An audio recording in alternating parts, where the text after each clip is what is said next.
right, good morning. Welcome. Happy New Year. This is the Marin Communications Forum, sponsored by First 5 Marin Children and Families Commission, our monthly gathering for public policy discussions. And we're very happy that you're able to join us today for our discussion of making ends meet in Marin. We've done this before a couple years ago, but it's still the same struggle, maybe more so. We have new presentations for you today, and we want to both document the challenges for families, not just low-income families, but all families to meet the cost of living in Marin and get by. And then we also want to share with you many of the programs and services that are available to families to provide a little support. So we're going to begin. I'm very happy to have presenters from the California Budget and Policy Center joining us from Sacramento with small detours from local counties, but thank you very much for agreeing to join us. Sarah Kimberlin and Ariel Mesquita, and we're going to have a PowerPoint and just get started. Thank you.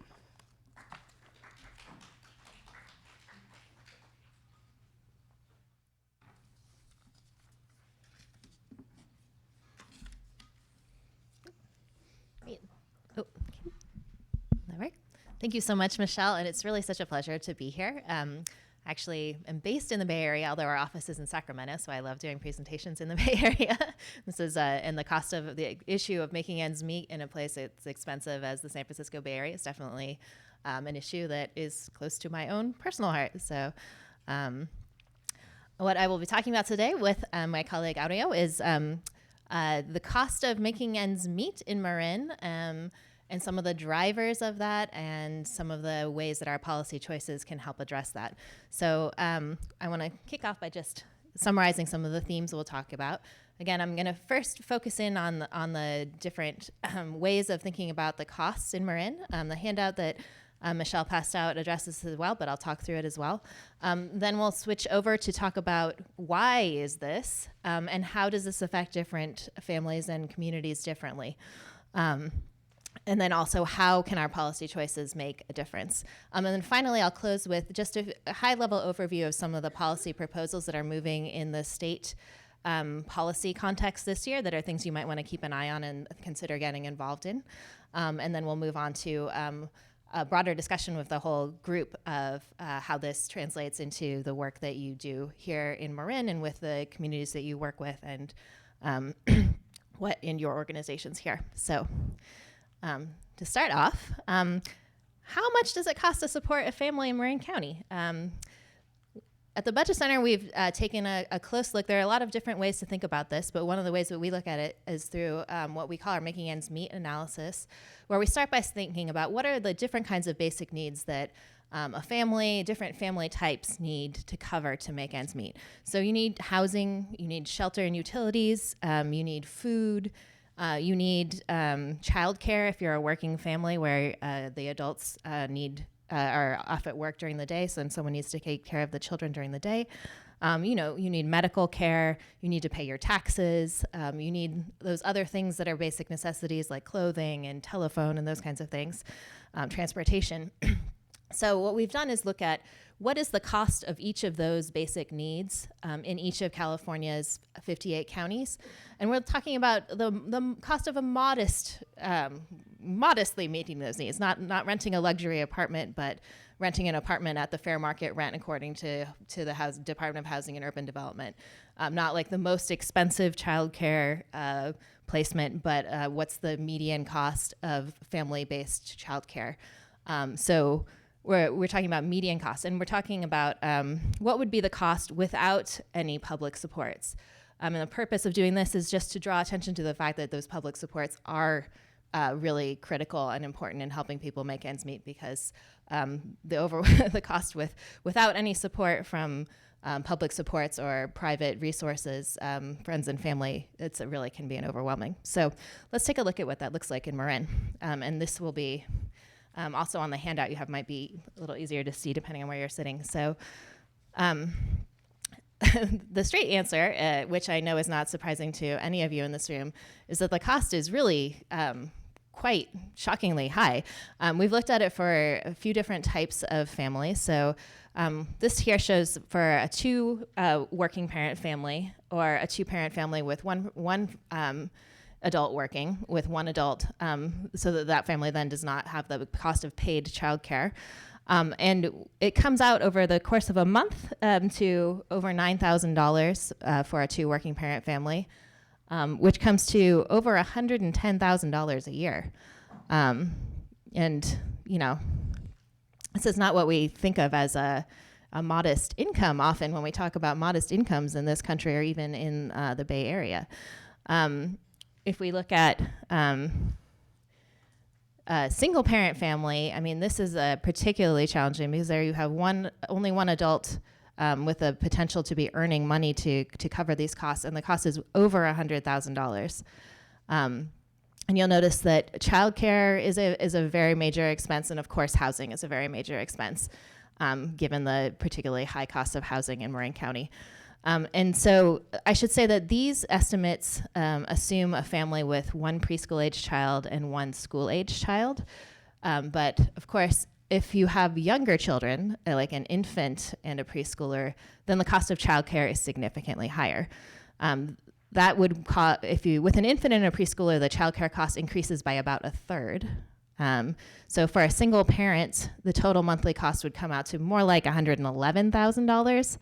Instead of 103. And so, you know, that's a significant difference.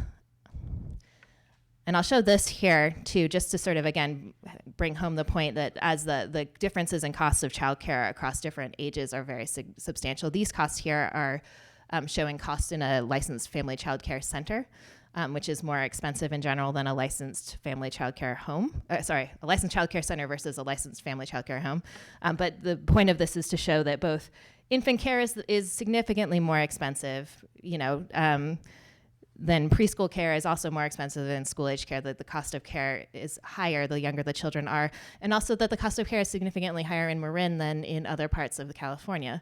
And this is also where all of these things reinforce each other. When the cost of housing is high, the cost of real estate is high, the cost of rent is high for childcare centers as well as for individuals. So both families are struggling to pay for their own rent.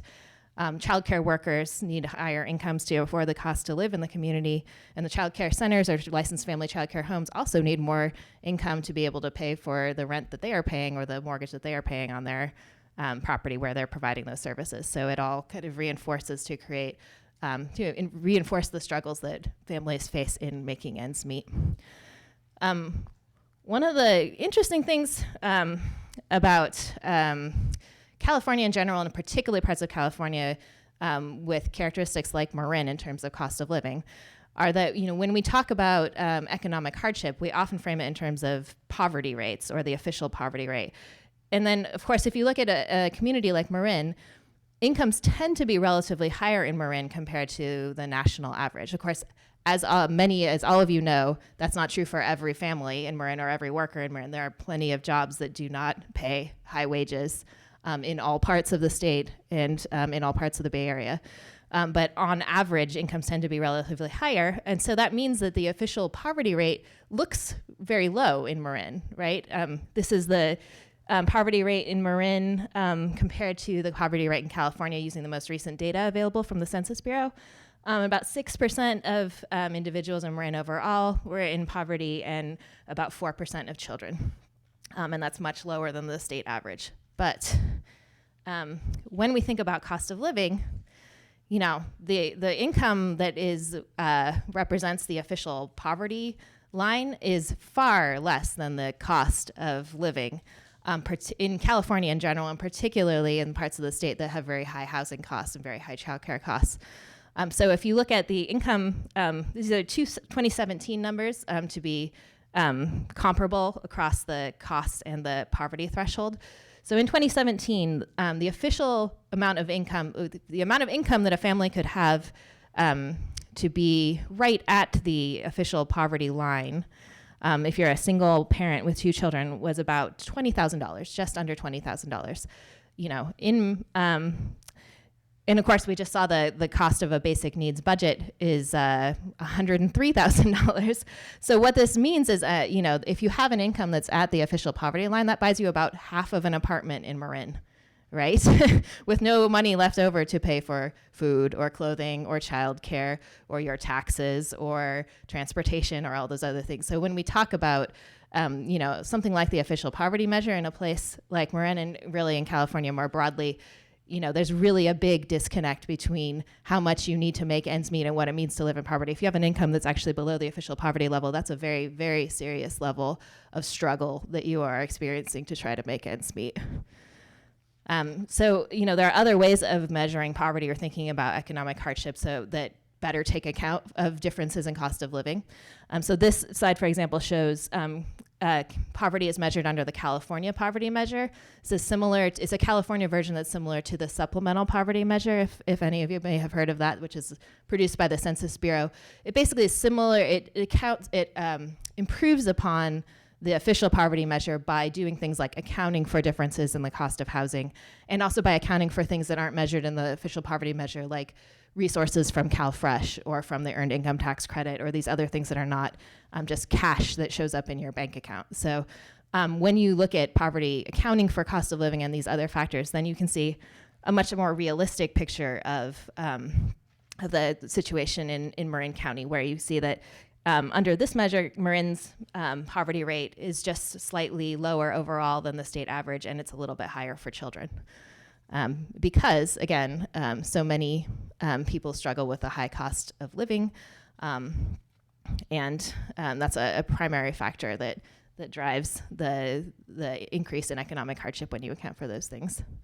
Another way of thinking about the impact of cost of living is to think about housing burden. So if you look at these data are for California statewide, but you can see the impact of California's high housing costs or the high housing costs in certain parts of the state in the share of households that are paying more than an affordable amount for housing. So the U.S. Department of Housing and Urban Development says that if you're paying more than 30% of your income towards housing, that's an unaffordable amount. If you're paying more than half of your income, that's a severe housing cost burden. And this is just really very prevalent in California. So, and it's especially concentrated among renters. So if you look statewide, more than half of California renters are paying more than what's considered an unaffordable amount for housing. And more than a quarter of them are paying more than half of their incomes towards housing. So, this is a serious issue that is a sort of perennial issue in California, and it's particularly challenging in parts of the state with really high housing costs. So that's talking about sort of the costs to make ends meet and some of the challenges that arise from these different high cost of basic needs. But I think it's also important to think about the broader context. So what are some of the issues that have gotten us into this situation?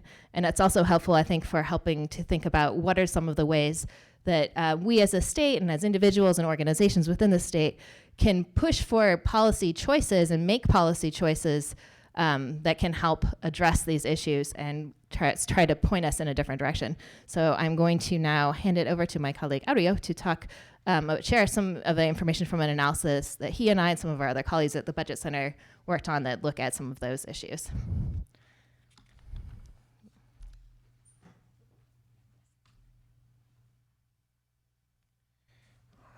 Alrighty. So now we want to take a step back and look at a couple of statewide trends. In early January, we released a report that discusses 5 reasons to share California's prosperity, showing why it's important for state leaders to ensure that Californians share in the state's vast wealth. It's often stated that California is the 5th largest economy in the world, that the job market is strong, that the state's financial situation is strong and can weather the next recession. Yet millions of Californians continue to live a very different reality each day. So the first fact we highlight is that economic inequality has worsened for Californians, and it's also reinforcing racial and ethnic disparities. So what we see in the last 3 decades is that income inequality has actually increased, where we see incomes have only grown for those in the highest income households. And given the legacies of racist policies and ongoing discrimination, we see that Black and Latinx Californians are underrepresented in the highest income households, and therefore that leads to this income inequality increasing. So specifically, if we look at this chart here, we see when we look at adjusted gross income, so that's what folks put in their taxes, right? So that's wages, investment income. We see that in the last 30 years, this is from 1987 to 2017, we see that incomes have only grown for that top fifth of Californians, and incomes for those in the top 1% have doubled. But if we look at the bottom 80%, that's a very different story. So after we account for inflation, we see that incomes for those in the bottom 80% has actually decreased in the last 30 years. And we can also look at this data in a different way. If we look at that middle quintile, their average yearly earnings is about $41,000. Those in the top 1% will make that same $41,000 in just 1 week. So what we're seeing is that income has become more and more concentrated among just a fraction of people at the very top, while most of Californians really haven't seen much gains at all. This again reinforces racial and ethnic disparities. We see that Black and Latinx Californians are far less likely to see income gains than white Californians.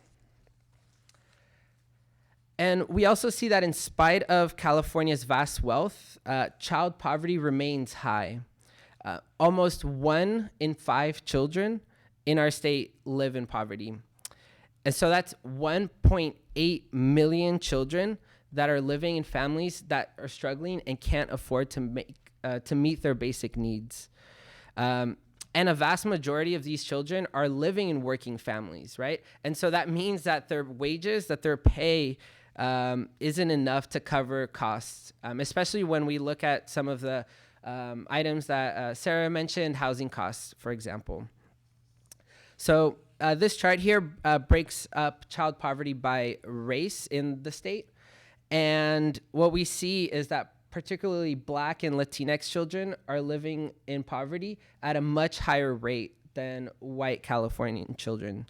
And we see that 1/3 of Latinx children live in poverty, and over 1/4 of Black children are living in poverty. There are a number of factors for this. We know that Black and Latinx Californians are less likely to own their own home.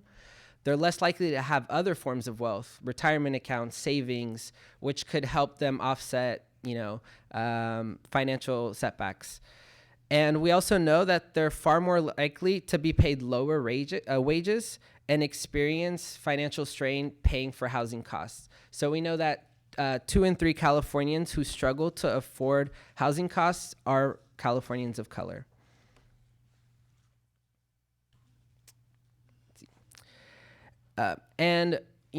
As we talk about housing, in fact, we've seen that housing costs are far, far outpacing the typical full-time worker's earnings. So housing costs in the last decade has increased dramatically while wages have remained stagnant. So when earnings fail to keep up with rising costs, it'll make it increasingly harder for families to make their budget and make ends meet. And just a couple of statistics, as Sarah mentioned earlier, more than half of renters and also 8 in 10 households with incomes below 200% of the poverty line are rent burden, right? So they're paying at least 30% of their incomes on rent. But we know that many more are paying over 50% of their incomes in rent. And this can lead to the most severe form of housing insecurity, which is homelessness, which has quickly become a pressing issue in the state this year.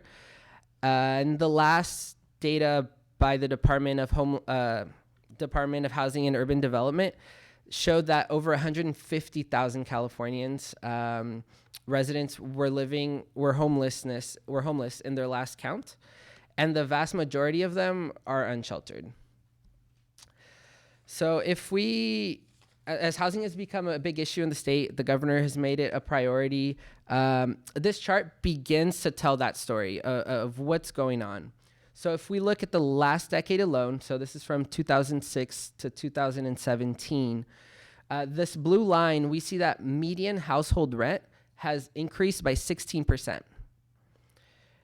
But if we look at the orange line, we see that median annual earnings has only increased by about 2%. And Californians of color are especially affected by these problematic wage trends because they are disproportionately represented at the low end of the wage scale, and they're typically earning less per hour than white Californians.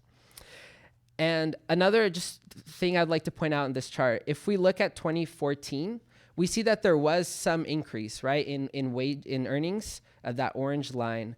And that's in part due to state implementing minimum wage laws, right? That's been increasing.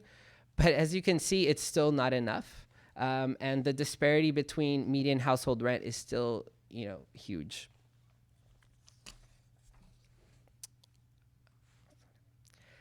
So our fourth point that we would like to highlight here, it goes back to what Sarah was saying earlier.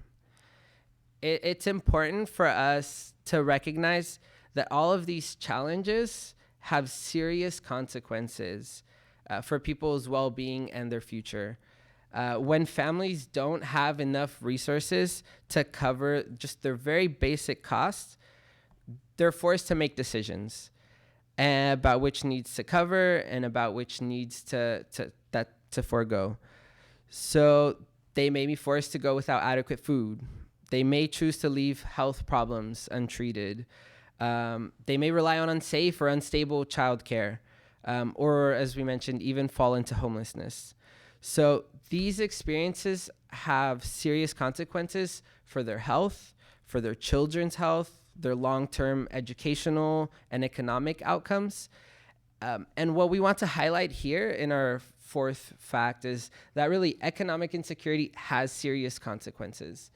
And policy choices can make a difference. They can make a difference.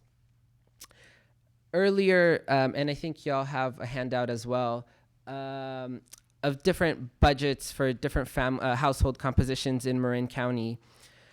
If we look at the budget for a single-parent family, we see that more than half of their budget is going to two things. So the orange slice is housing costs, and the green is childcare. So more than half of this family's household budget is going to just two things. That's really pinching them and forcing them to pay for their other basic needs with very little resources. And so if we have policies that increase earnings and wages or makes basic needs more affordable and allows families to stretch their resources to further address their needs. And we'll get into some of those policy choices with Sarah in a little bit, and also sort of discuss what's moving in 2020.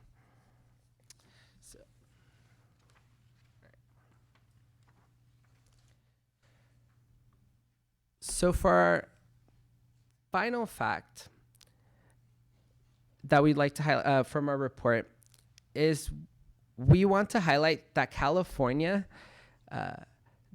does have the resources to invest in Californians and to improve the economic well-being of Californians. And not only do we have the resources, we also have the room to generate more revenues to fund these programs. So a place that policymakers can start to look at are what we call tax expenditures.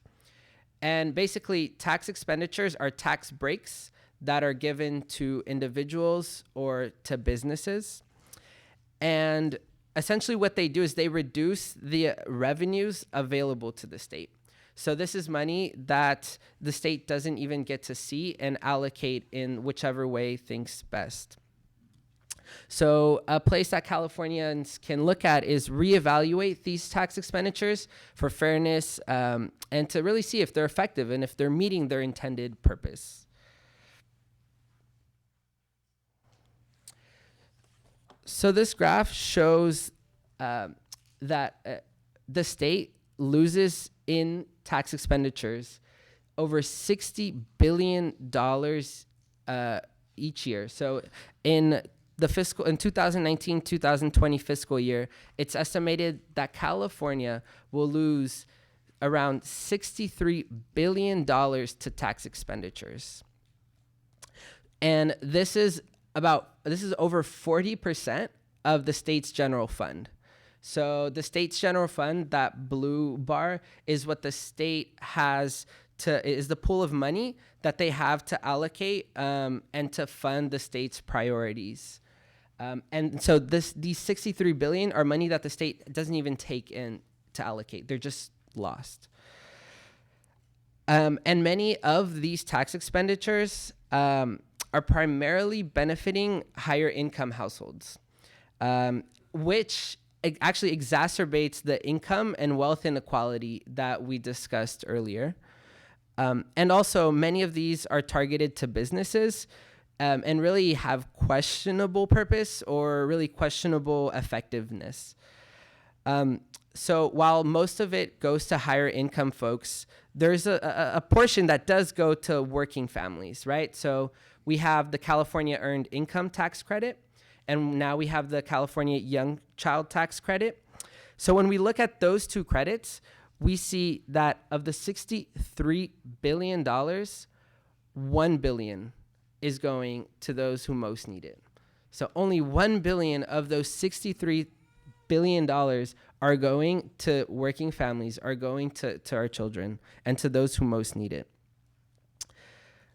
So policymakers could take this on to make the system more fair, and raise the additional revenue to support investments in those Californians, to cover their cost of basic needs, and to help low and middle income folks actually build wealth as well, instead of helping just higher income folks continue to build their wealth and increase the wealth inequality.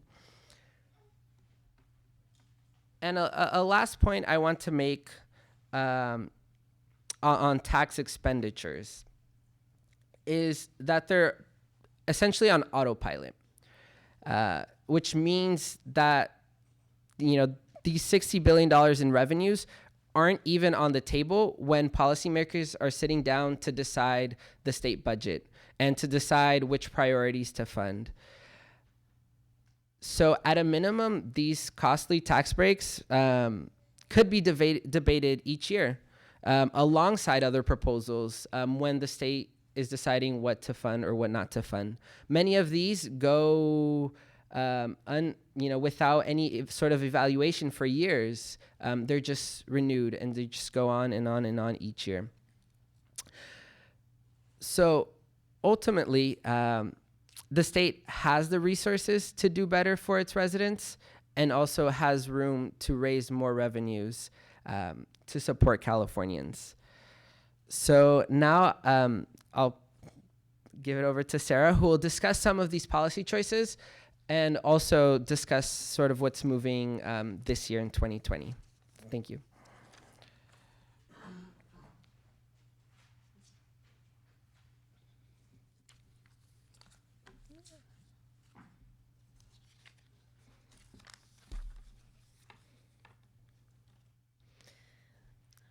So I just want to close our presentation by talking about just some of the ways that our policy choices and the choices that we make as a state can actually make a difference in addressing some of these issues that we've raised and some of the struggles that families face on the ground in making ends meet.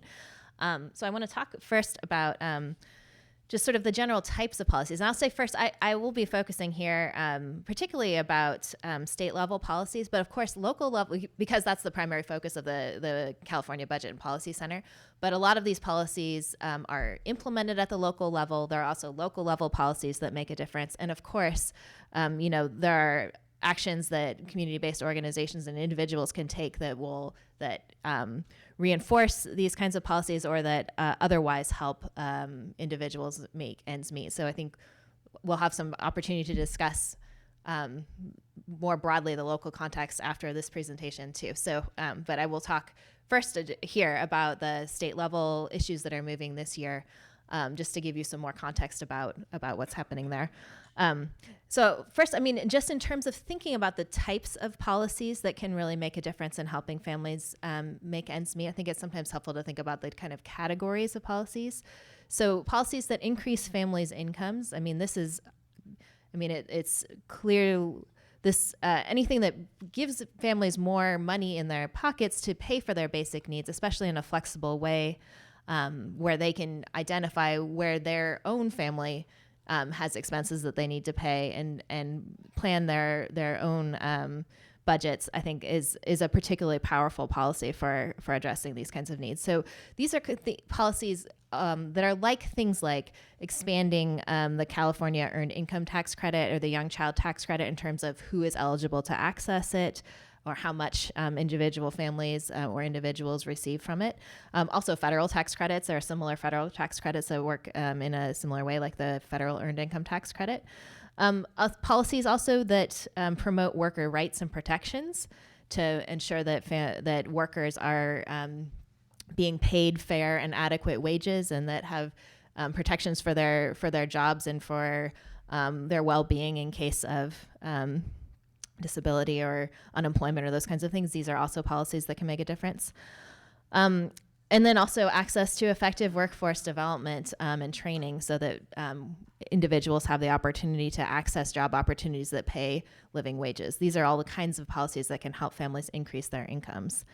A second sort of bucket of policies that can make a difference are policies that reduce the cost of basic needs. So if you think of that donut chart that Aureo showed, anything that reduces the family's cost to pay for any of their basic needs makes a difference for the whole budget, right? So if your childcare is more affordable, that helps you afford your high housing costs. If you don't have out-of-pocket medical expenses because you have affordable medical care, that means that you have more money to spend on childcare. So all of these things, I think, are, anything that makes a difference in any one of these areas affects families' well-being on a broader level and helps them address their other costs of basic needs. So these kinds of policies are things like increasing access to affordable housing, access to childcare subsidies, food assistance, public health insurance. All of these kinds of things make a difference.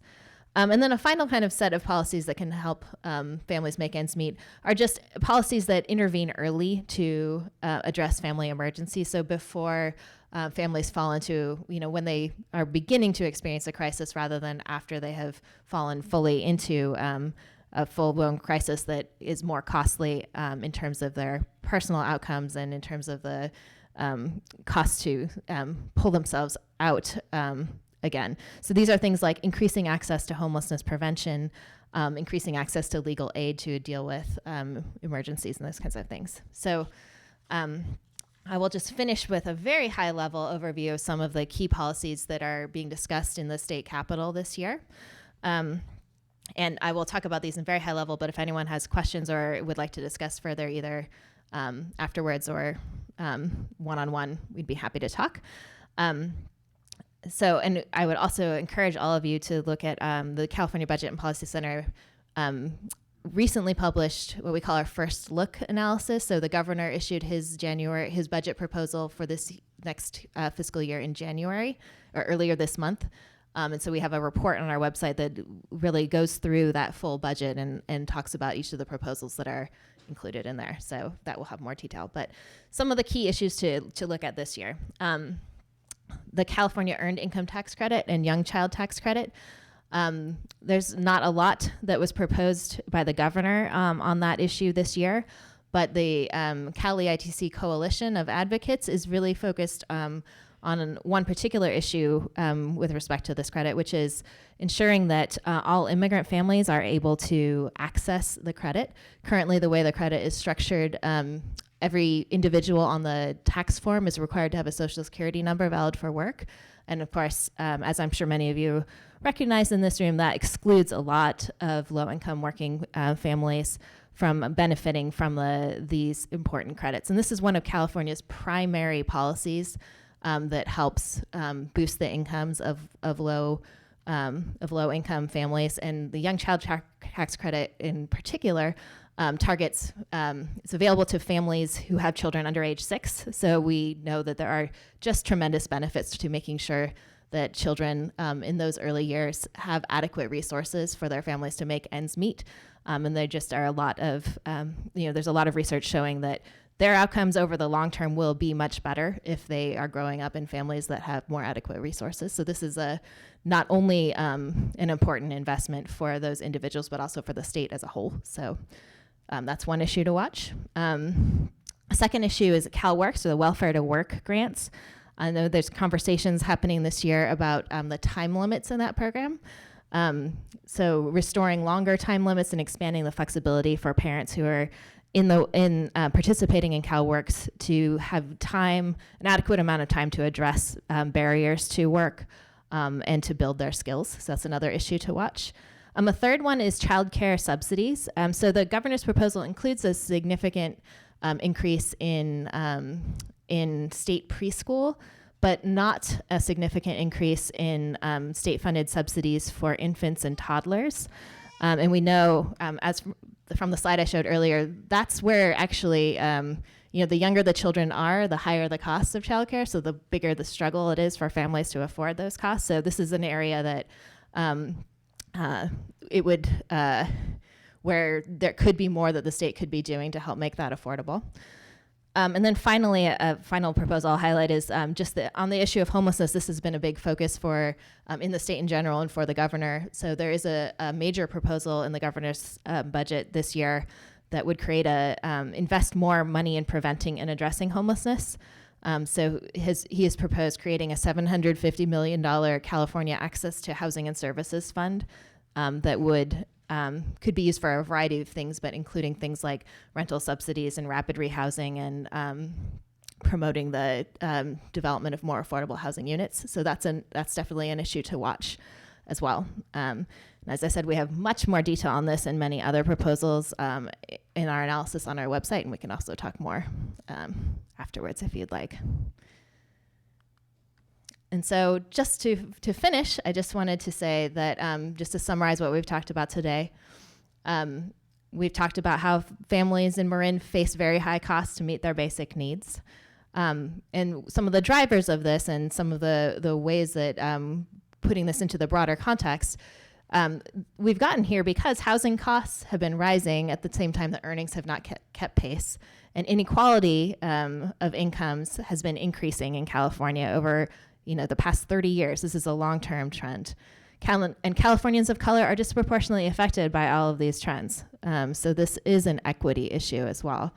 But at the same time, public policy choices help determine, we have the choices to make as a state to determine whether families have the resources they need. And we have the space in the state budget to do that. And also the capacity at the state and local level to make choices that can help families get the support and resources they need to make ends meet and achieve economic stability.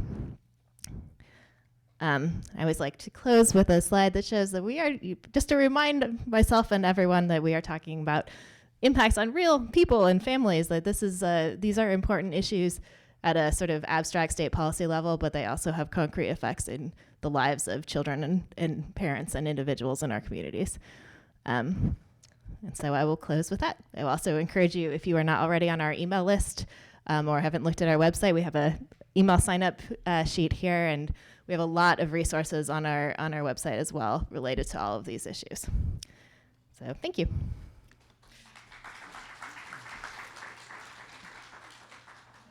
Sure. Yeah, and we're happy to take some questions now. I don't know if you want to come up. Oh, come up here too. Sorry, yes.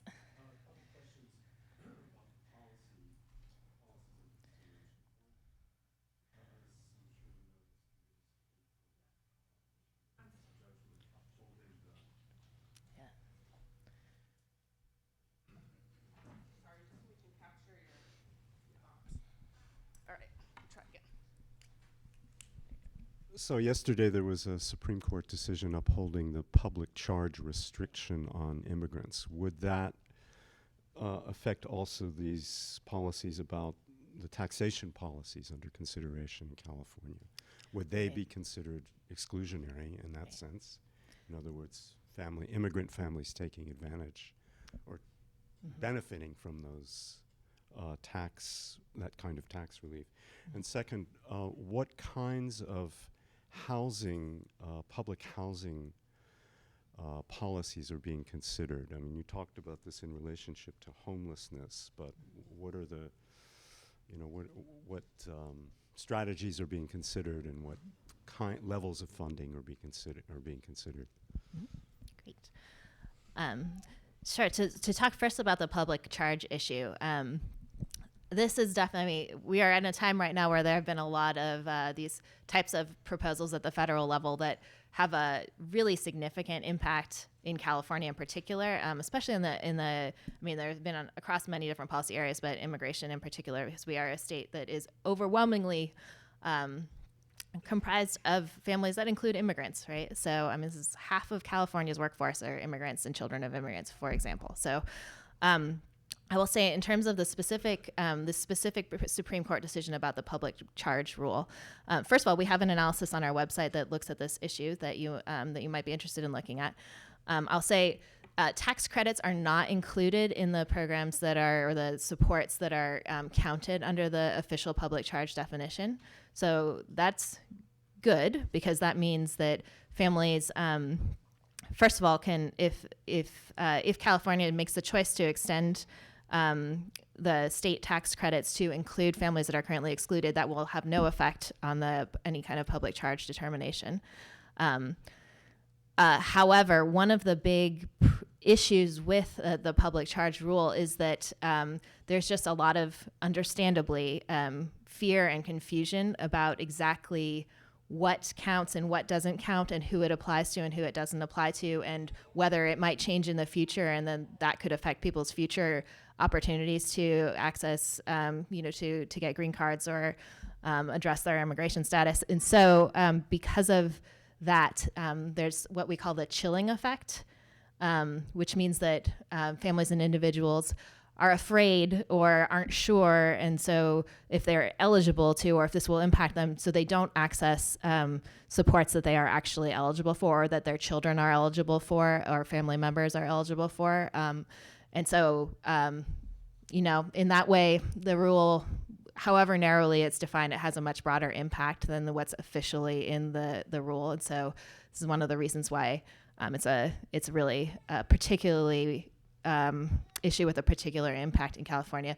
It's an area too where the state has taken some efforts to try to address the impacts. So there have been an increase in investments in legal aid funded by state funds to help specifically with immigration issues. There's also a small boost in the governor's January proposal for food banks specifically to help address increase food available through food banks. Partly, there's a whole nother set of rules related to food stamps that we could talk about as well, but included in that is the public charge rule, which may make some families more afraid or confused about whether they're able to access that public support for food assistance, and so therefore they may be more likely to turn to food banks, and that's the rationale for boosting funding there. So, sorry, that's a long answer to a short question, but in a really important issue. Then, secondly, on the housing policies, housing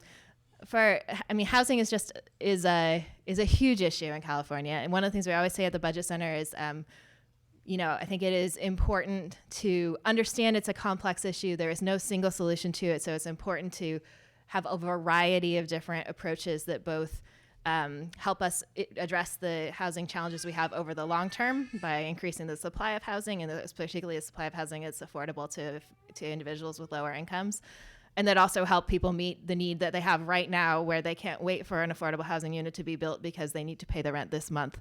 And that can be things like, it doesn't have to be a housing related policy necessarily. That can be a childcare subsidy that means they have more income to pay for their rent, right? So as a broader context. there was a big investment at the state level in housing funding last year. This year, the focus in the governor's policy proposal is more on implementing the changes last year, but there have been a lot of changes that have been put in place over the last few years to try to boost the amount of housing that is zoned for at local levels, to boost the amount of money that's available to help pay for things like developing the infrastructure so that you're able to develop housing in more places. And there's an expansion of the state's low-income housing tax credit, which is one of our primary state-level fund sort of ways that we fund the development of housing that's specifically affordable. There's not a big new specific proposal on that this year, but it's definitely an issue. There's a lot of things that have sort of been put in the works that are being implemented now, and I expect there will be more to come on that too. Great. Other questions? And while I'm walking, I'll just say we will try to get you out of here early for everyone that's on parking meters. You don't need to subsidize the city's budget. My question has to do with the young child tax credit. Yeah. I was wondering, is that something that I could use for the 2019 tax year? And could you explain a little bit more on what that is? Yeah. So, I mean, this is actually a really exciting policy development that was put into place last year. So the first year that people are eligible to apply for it is this year when they file their taxes starting, now. And it's basically, it's a $1,000 tax credit for families that are earning, who have money from work and are earning up to $30,000. Actually, from 25, if you're earning $25,000 to $30,000, you get less than $1,000. It phases out, but you get something, right? So, and it's basically when families file their state taxes, if they have a child who's under age 6 and they have earnings that are less than that amount, then they get this extra $1,000 boost, and it's a refundable tax credit. So even if a tax filer doesn't owe any taxes to the state, they will get a check in the mail for the difference. If they owe no taxes at all, they'll get a check in the mail for the full $1,000. And this is all the families who are eligible for the young child tax credit are also eligible for the Cali ITC. So in fact, they'll be getting more than that too, because the Cali ITC also provides a refundable tax credit for families who are filing their taxes, and for individuals as well without dependent children. So, Sarah, is there a flyer about that or other informational page that we could share? Yeah, we have information on our website about the policy proposal in general. There's also the Cali ITC for Me website has a lot of information, and United Ways of California is a great resource too. And I should say also there are United Ways of California is also a great way to look for places where you can file your taxes for free without paying fees to a for-profit tax preparer, so that families get to keep that full amount of their refund and not pay some of it towards those fees. So that's another thing to keep in mind. Great, thank you. Other questions?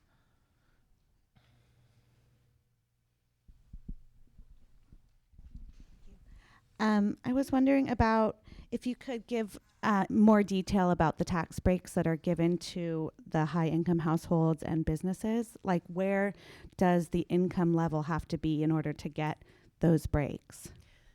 So we or the size of business, right? I mean, there's a whole large set of different tax breaks that affect different households and different businesses. We actually just put out a really comprehensive report on tax expenditures that's on our website that we can certainly make available, that kind of goes into full detail of the menu of options of tax expenditures that we could be looking at and thinking carefully about. Is this how we want to prioritize as a state, how we spend our money, or what we're investing in? I think in our report, we break it down in different ways to show, tax breaks that, what share of this tax break benefits like households with an income of $100,000 or more versus less than $50,000 or more, and those kinds of categories, and what kinds of businesses does it apply to. So, it kind of depends on the specific one. I don't know if you had anything to add on that, Audio? Yeah. So for So the report was out last week. You can take a look at it. It's pretty comprehensive. In terms of individuals, it starts breaking it down at 100,000. So it considers high income earners at 100,000 above, and we see that most of the tax expenditures are going to these folks, and not to the Cali ITC or to the Young Child Tax Credit, or there are a couple other credits, as Sarah mentioned, but most of them are going to higher income earners. I think part of the problem is when you make a lot of money, you have a tax advisor that can tell you how to invest your money, how to categorize your money. That's why you see things on TV or online about how Amazon pays no taxes. And I think it's comparable for individuals. The more you make, the more you have assistance in sheltering your money so that you don't pay taxes, which is really unfortunate. Other questions before we? First of all, thank you, Michelle. Thank you, Amy, and thank you for your wonderful presentation. In terms of our local community, Marin County, we have some really special issues. We've had important protections of our environment, and so that has led to zoning, which does not allow housing to be built in many areas where it could be possibly built, West Marin being a possibility for one of those areas. So that's a very specific local issue that we need to address. Zoning, permitting, in addition to all of the other things like redlining that have affected disparities in our community. One of the ways that some of the housing advocacy groups, one of them that I'm associated with, is looking at community land trusts as a possibility for acquiring property, housing that could be used for affordable housing. So I just wanted to encourage people to really not only address the big issues, the national and the statewide issues, but also to look for ways within our own communities that we can begin to address the shortage, the crisis that we have for housing in Marin County. One other issue is that Section 8, which is a closed list of people who can get housing subsidies. That's a federal issue. So there are many different ways that we can begin to address these problems, and different organizations in Marin County that are beginning to look at these. Marin Organizing Committee, the Marin Environmental Housing Coalition. So I want to encourage everybody to be involved and to vote. Yeah, and I think that's a great point that there are so many different ways, particularly in the housing arena, but across all these issue areas where there are local opportunities as well as state level and federal level opportunities. And I should also say, in different roles for different organizations and different roles for different individuals to make a difference. If you are interested in how you as an individual or how your organization can be involved in the state or county level policy process, we also have resources on our website that explain how those work and how what are the times and opportunities to get involved, so that you can make your voice heard and let your representatives know what your priorities are and what the priorities are for your community. So you don't have to be a professional advocate or an advocacy organization to be to participate in those kinds of efforts too. And there are a lot of opportunities at the local level as well to that can really make a concrete difference and move things forward. Yeah.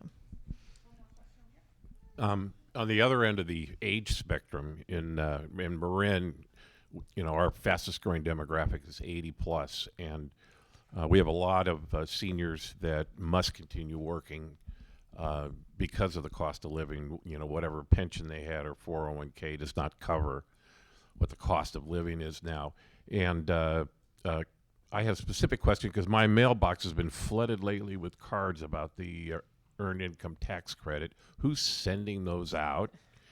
And one in there that I thought would be relevant to this senior issue, it says that if you're a working senior, you can get $3,000 back, up to $3,000 back in an Earned Income Tax Credit. I'm wondering if you can explain what that's about. Well, I will say that I'm not sure who's sending them, but I don't think it's the state. I think so I'm not sure. But There are lots of local advocates. Yeah. So yeah, and I will say that one of the things that's unique about California's Cal EITC or Earned Income Tax Credit is that the state has made a choice to extend it to working seniors. This is different from the federal Earned Income Tax Credit, where if you don't have dependents at the federal credit, it cuts off at age 65. So, but California made the choice to say, we recognize this reality that people are still working past their traditional retirement age because they need to, because you can't make ends meet on what you get in Social Security in a lot of parts, of the state, and not everyone has access to Social Security, right? So, working seniors are eligible for the Cal EITC. It does not extend up to, $3,000 is higher than the maximum Cal EITC for an individual. So I'm not sure where that number is. I think the maximum is quite a bit lower than that. And I don't want to say a specific number because I don't want to get it wrong, but it's, less than $500 for sure. So it's a much smaller amount, but at least it is something that the state is doing to help make a difference on that front. And if you need help, we can help find the organizations. There are lots of organizations in the county that are sharing EITC information. We can get that for you. Okay. Continue on. There's still a chance to share your thoughts. Thank you, Sarah and Ario. When we transition now, we wanted to talk about some of the programs and services that are available from the County of Marin and also from Community Action Marin. But as we do that and bring up our next speakers, I just wanted to give everyone a chance to share any stories that they may know about how families are making ends meet, maybe in the non-traditional way. I had heard, because obviously not everyone is making $100,000, much less $150,000. Because one of the numbers that we've shared is that if you have an infant and a preschooler in licensed childcare, the cost of making ends meet can be as high as $150,000, and that's obviously far beyond what many working families are making. So wanted to start off and ask Greg Nell to share a story that he had shared with me some time ago. Hi, I'm Greg with the San Rafael School Board. My colleague Mike is here too. Something that's that reaches us every day. As families have been succeeding and making more money and becoming more successful, we've seen buildings turn over. And it's really tragic because the investors that buy these large apartment buildings expect the renters to amortize their investment. And I'm sure the people here have been following. You saw where you had rent increases of $900 a month for a 2-bedroom apartment, like immediate increase. And so what's happened is all these families that finally got into an apartment by themselves are now back doubling and tripling up and then moving, which is especially painful for us because we have families that have been in the district since they were kindergartners, and now they're living in Vallejo or Richmond, and they want to continue with their friends and where their families are, and in most cases where they work, because Marin is really good at employing people at low-wage jobs and expecting them to commute in to do that business because they don't want them to live here. And the story I'd shared, was a true story. We had a father and his daughter that were renting the space under the dining room table in an apartment. They actually figured out what it was. And so they're renting space on floors under tables. And that's here in Marin, and that's a real situation. So, it's really tragic what's happening, and it's really hard on us because the law says if you don't live here, you can't go to school. And so we're faced with a real challenge with the cost of housing. And so I just wanted to start this off with an example of what we're facing. Thank you. Does anyone else want to share a story?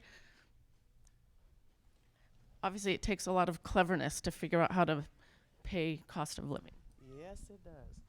Hi, everybody. I'm from Umoja Unity Project, and that's the reason we started, is that a lot of our families were moving out because they couldn't afford to stay. So we started a group of families and parents and just everyone who wanted to join us to try to make a network of our entire community of Novato, to bring the parents together to discuss how we can keep each parent in our town and help them find resources in our communities. We've used every resource in our community to help all of our parents. We have a sheet that we go down to help address like homelessness.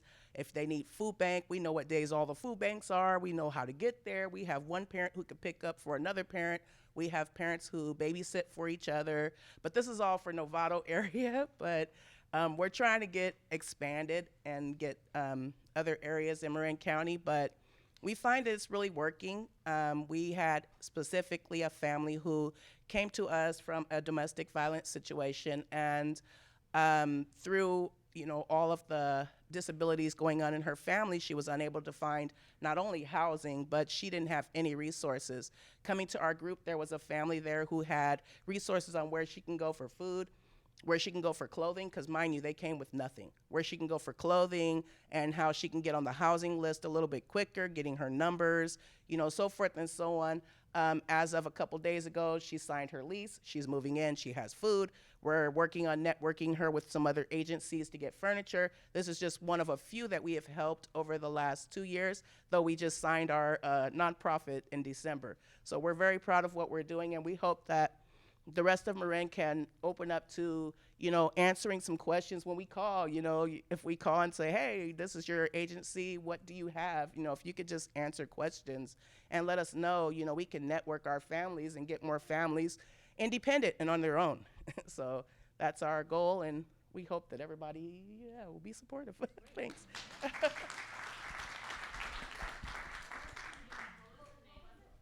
Umoja Unity Project?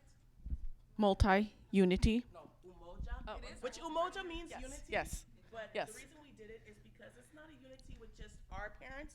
It's a unity with the entire community. I talk loud. I can't hear got you. well, so I talk very loud. We got you. We got you. Thank you. Another question or comment? Was there someone else here that, did you want to say something? Okay. Okay, we'll continue on, and we will get you out of here on time. I'd also just wanted to say that the slideshow that many of us were taking pictures of earlier from California Budget and Policy Center, I will have that available that I can email to you. I'll send a note to everyone that registered just so you can get back to me. We have that. I'll share with you their website, and we'll get you all the resources. So right now I wanted to invite Paula Glodowski from the County of Marin to join us, as well as Monique Liepard from Community Action Marin, and they're going to share with us programs and services that are available right now to families in Marin, and what you can do to make the connection.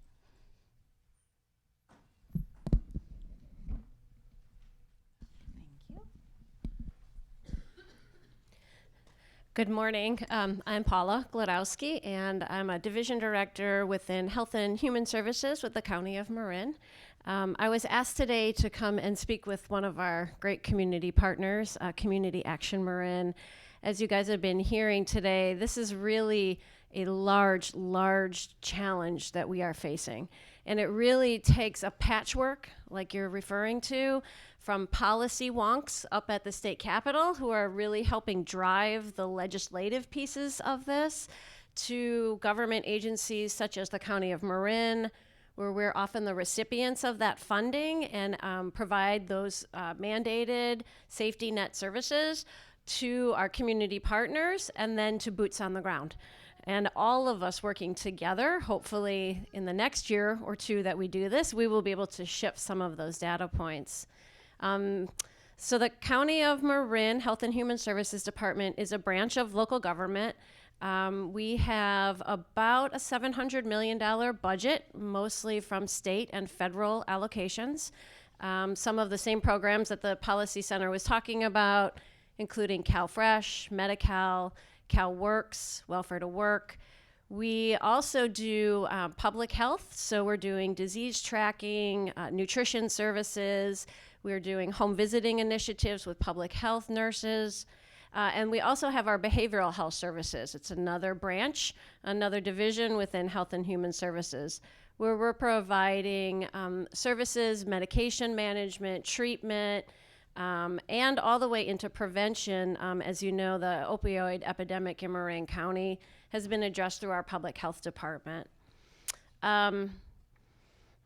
In my division, it's very interesting because as you were talking about the three things that we could be doing, the income, increasing income, our division runs what's called Workforce Innovation and Opportunity Act funding, and that's all workforce driven. Workforce being a publicly funded system of care for people who are entering in to be able to increase their wages, increase their career trajectories, forming relationships with the local business community so that there are training opportunities and placements available. We're also doing the Welfare to Work CalWorks program, which is sort of dovetailed with the Workforce Innovation Opportunity Act. Again, it's providing families, the adults in those families, with opportunities to become self-sufficient through workforce training. It's a very large, massive system, and we have got our fingers in a bunch of different places in this county, including College of Marin, workshop partnerships with the Canal Alliance, placements out in West Marin with the Behavioral Health Center out there. So those are two components of the specific programs in my branch. We could not do what we do in social services at the County of Marin without partners, such as Community Action Marin. So much of the work crosses over between the government agency and the community-based agency. So I'll turn it over to Monique. She can kind of fill you in. I don't think so. Okay, this one works. Hi, good morning. I'm Monique. I'm the Vice President of Children and Family Services of Community Action Marin. And the first thing that I want to share with you before I dive into what our agency offers, the comprehensive services to individuals in Marin County, the first thing I want you to know is that the children and families that are enrolled in our programs and live and work here in Marin County are warriors to survive, and I tear up for everything, sorry guys. What our families do to make it work is probably beyond comprehension for others in the state. Multiple jobs during the week, and then separate jobs on the weekends. Our families are the backbone that make our community run. They're providing the elder care. They're providing the early childhood education care, the preschools. Many of our families are actually also our staff at Community Action Marin. So to me, they're are warriors and really my heroes. Our families are small business owners in the community. They work out of their homes. They do amazing things. So first and foremost, I want you to know that about our families. All right, the services we offer. So we are a community action agency, and community action agencies were born out of the war on poverty back in the 1960s. This was President Johnson. So the community action agencies are across the entire nation, and they're often paired. They're also often a Head Start grantee, which we are. We are the one Head Start provider in Marin County, and Head Start is a federally funded early education program. So we serve infants and toddlers in early Head Start, and we serve preschools in Head Start. Our programs vary from being home-based, where you have a home visiting model. We have a home visiting model as well. Home visitors work in the homes with maybe a pregnant mom, a mom with a newborn, a mom with a young child, and provide supportive services, as well as we have center-based care and partner with family child care providers as well. We provide state subsidized care, so our child care services meet the needs of a range of economic levels within the county. So to qualify for Head Head Start, you have to be at or below the federal poverty level for our state subsidized programs that also offer toddler care, preschool, and school age care. We're partnered with several of the elementary schools in the county. And those programs offer a sliding scale depending on a family's family size and income, so up to 85% of the state median income. We offer, you mentioned the United Way and the free tax filing services. Our agency is a Spark Point agency, and we provide that service. So make sure at the back you'll see our booth out in the lobby. You can write your name down or pick up our flyers so that you have that information as well. There are a lot of our community partners that are here in this room, and as Paula stated, we have to work together, and that's how we work together to offer opportunities for our families and to help support and making ends meet possible. So one tangible way our agencies partner is, again, through the Workforce Development Act. We sit on and contribute to the Spark Point Center, which is a program under United Way through Community Action Marin, where they're doing counseling and one-on-one coaching for how to make your finances meet and to be able to do savings. So our team, when we've got families coming in or we're working with people, we're often referring over to Spark Point because we know that it's a wraparound. So we can provide the business relationships, the job placements, but then what do we do to help support how to balance and try and make these ends meet? That's where Community Action Marin steps in. So they're active partners with us at our local job center, which is up at 120 Redwood. They have a seat there and are teaching financial literacy classes on a monthly basis with us. I think one thing that the Policy Center brought up were the shifts around the CalWorks and the Welfare to Work program, and that those are very important shifts. Traditionally, those programs were generally seen as cash assistance programs if you qualified.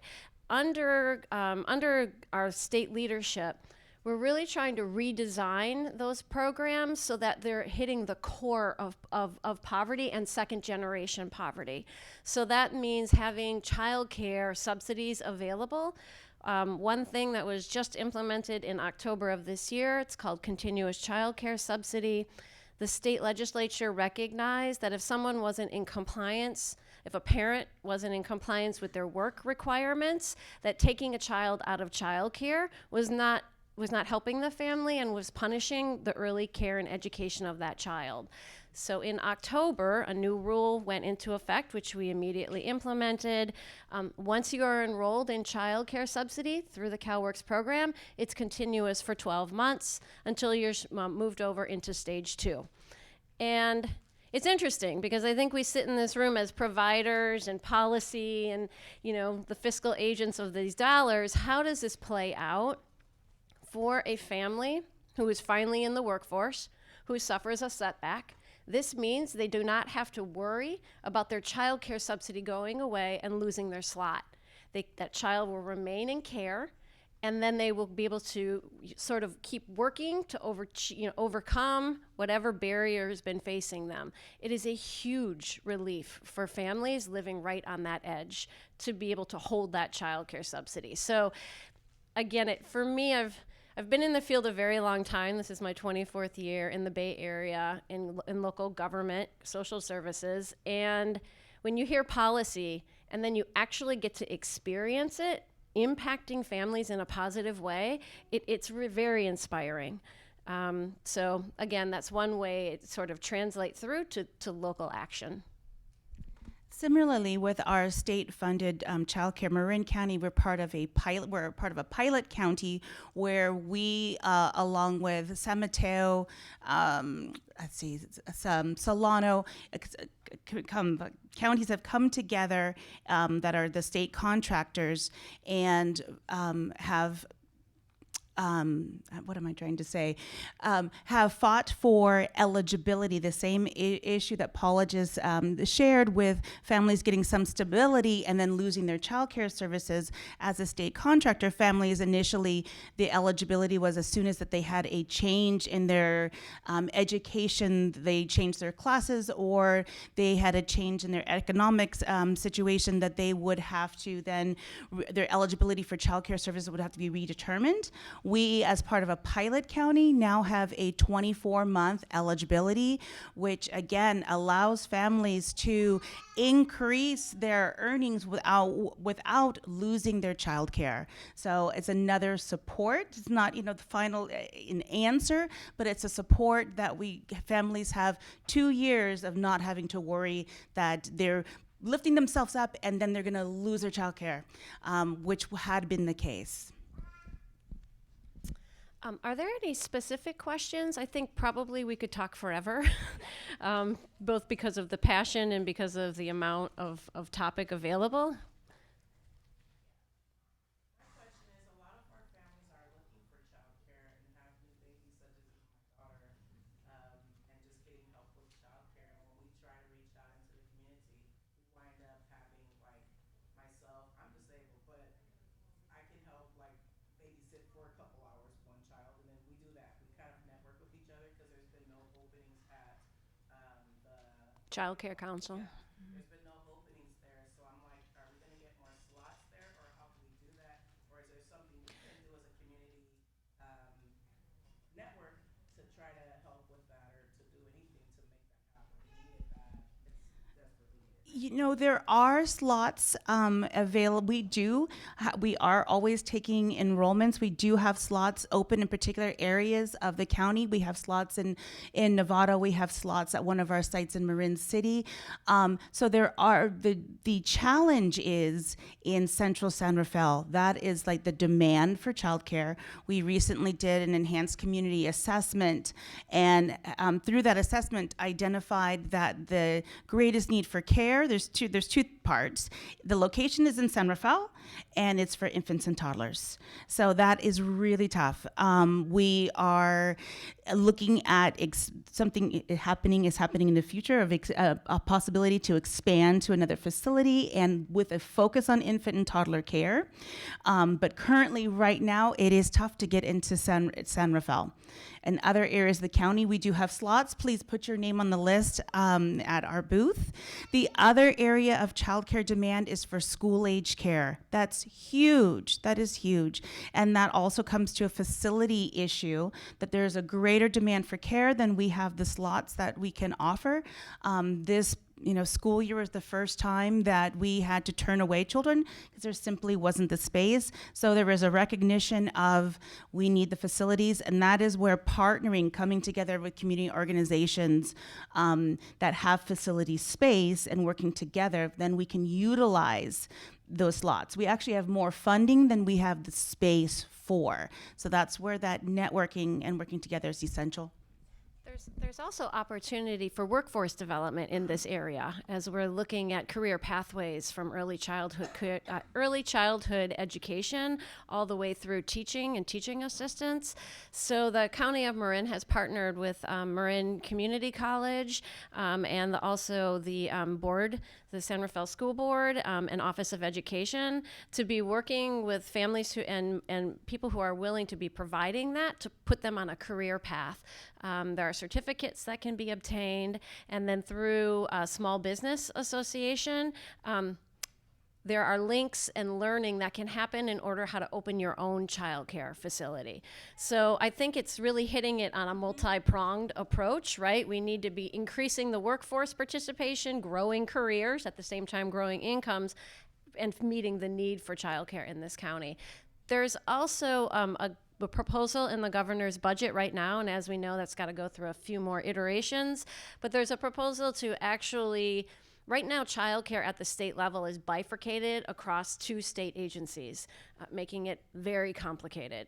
It's mind-bending to me how we even figure out how to fund childcare in this state. The proposal is that those will be brought under one united agency so that childcare no matter what program or stage 1, stage 2, stage 3, it will be under one unified approach. So we're all very excited to see that happening potentially at the state level. I'll just add that the Early Childhood Education Workforce project is a project that is housed at Community Action Marin, and our coordinator is sitting at the back of the room, Maricruz Aldana. She's raising her hand. So again, stop by our booth. We support those interested in becoming early childhood professionals. They're supported through their college coursework. They work in a cohort together. There's support for technology. So there's lots of supports that are available. Are there other questions about services? Do you need the mic? Yeah, let me do this and then we'll see if that other one will work. It's more of a comment. I'm Cheryl with North Marin Community Services, and because rent was so much part of the presentation, I just wanted to mention that we do have a rental assistance program. For we are able to provide over $10,000 a month to extremely and low-income families. So if you're looking for case management services for Novato-based families, primarily and in surrounding areas, please call our case managers at northmarincs.org, and they may qualify for up to 3 months of rental assistance as well as deposit. And then we have emergency fund. It's all from a private funder, as well as remaining Novato redevelopment funds, which are going to end in 2021. So if you're interested in finding out more, just feel free to look up on our website or talk to me after, and appreciate everything that everyone said here. And there's so many partners in the room and so many amazing services across the county. Thank you.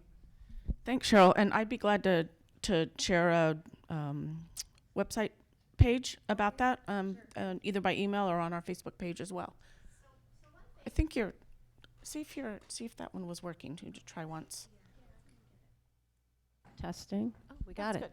So I think one thing that is a little shocking to me as a resident of Marin County, and you're looking at that income inequality in Marin County, Medi-Cal. We have 39,000 individuals who are eligible and currently receiving Medi-Cal, publicly funded health insurance right now. And we have over 9,000 people in our community who are using CalFresh benefits in order to support their nutrition needs of their families.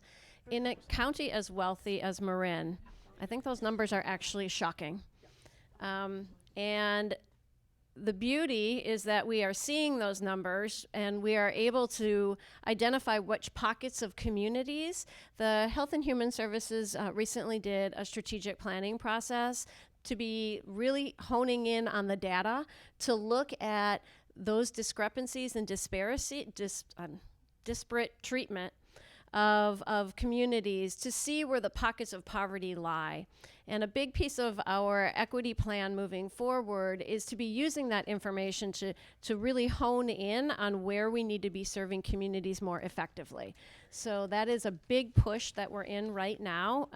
And hopefully what we're going to be doing is trying to drive some of those numbers down by building up our workforce capacity and the ability to have people entering a workforce where they will be able to have a living wage. Living wage in this community is between $30 and $35 an hour. So we've got a little bit of work to do. But again, it's through the community partnerships that we're going to be able to put a dent in this. Are there other questions about the services that either Community Action Marin offers or the county? No? There's one in the back. Oh, there's one right here and there's one in the back.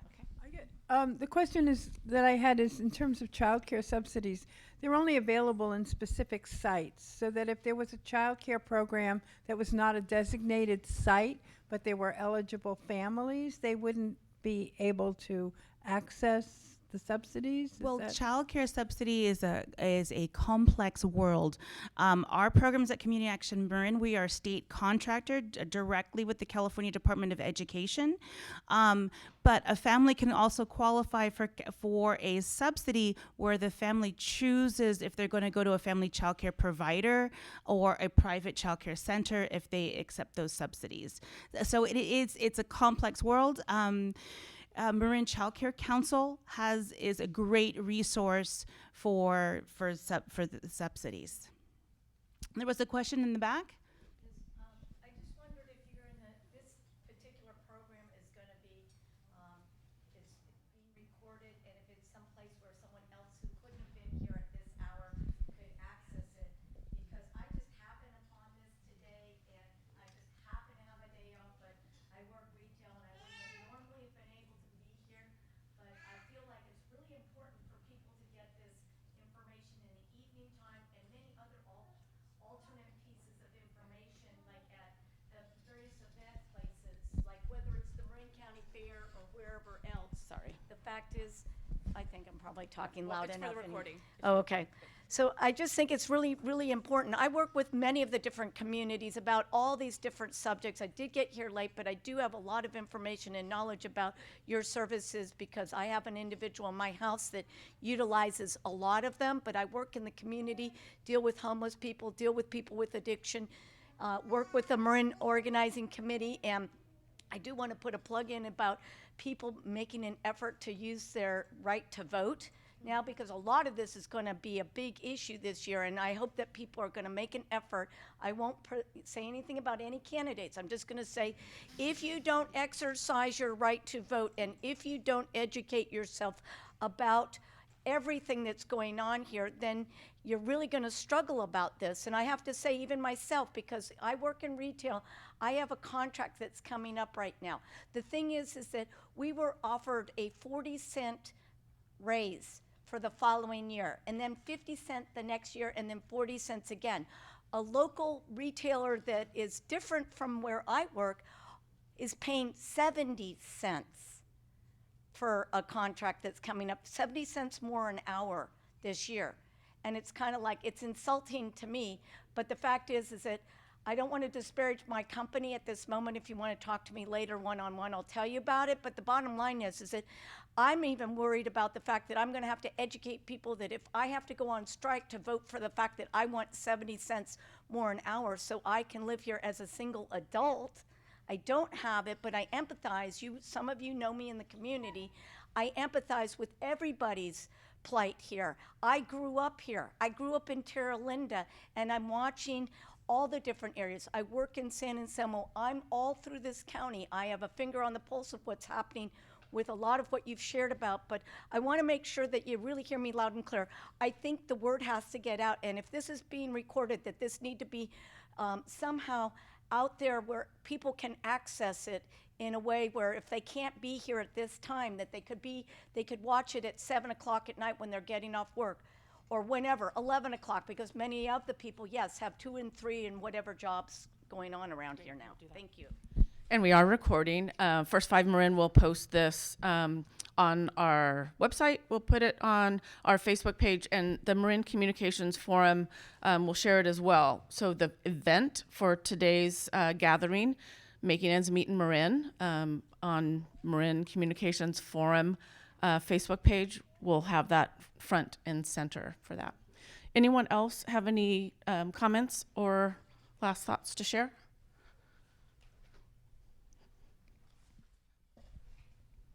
Hi, I'm Mariana Quintanilla with Bay Area Community Resources, and I have a question. You mentioned that you have more slots in demand than the spaces that.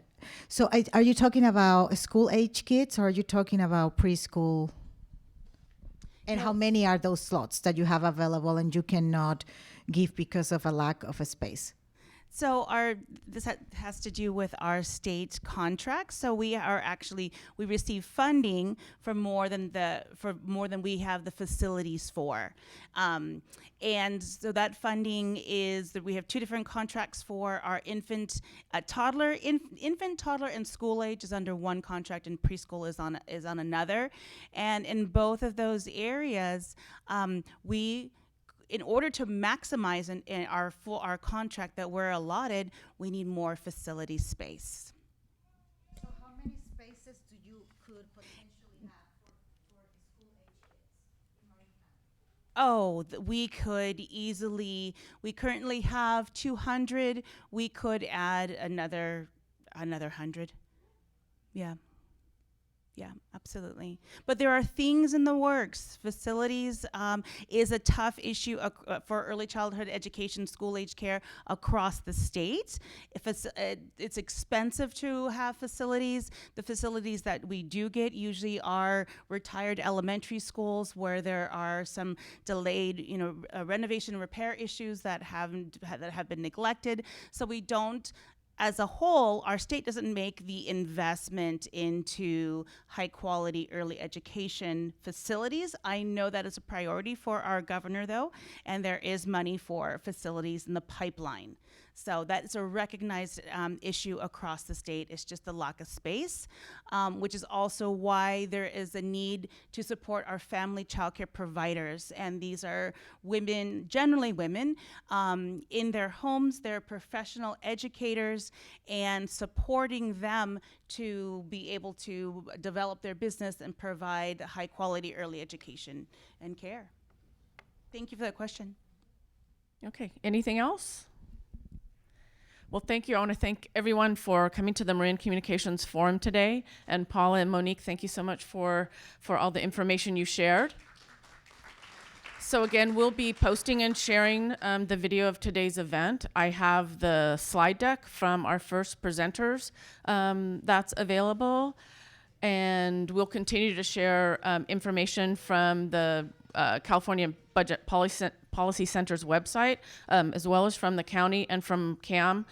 Please visit their table on the way out for materials you can share with your family. And thanks again for joining us.